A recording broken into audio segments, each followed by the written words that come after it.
Hey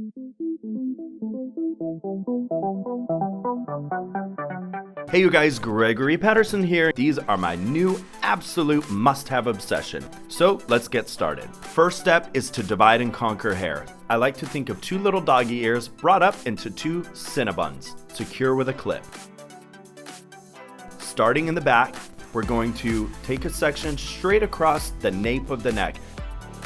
Now it's time to back brush. You guys, you must back brush so that your clips are super secure. Begin in the center of your head, working your way out when clipping extensions. One pro tip that I really love to recommend is curling your extensions before you place them in your head, or whatever texture you want to create. So if it's smooth, sleek with a flat iron, go ahead and do that. Or if you want those wavy, beachy curls, do them first. This way you don't have to disturb your curl, causing any frizz. And final step is blend. I love to use a wide tooth comb or the Ion mixed bristle brush. Just go ahead and brush your natural hair into your extension hair for a beautiful seamless blend.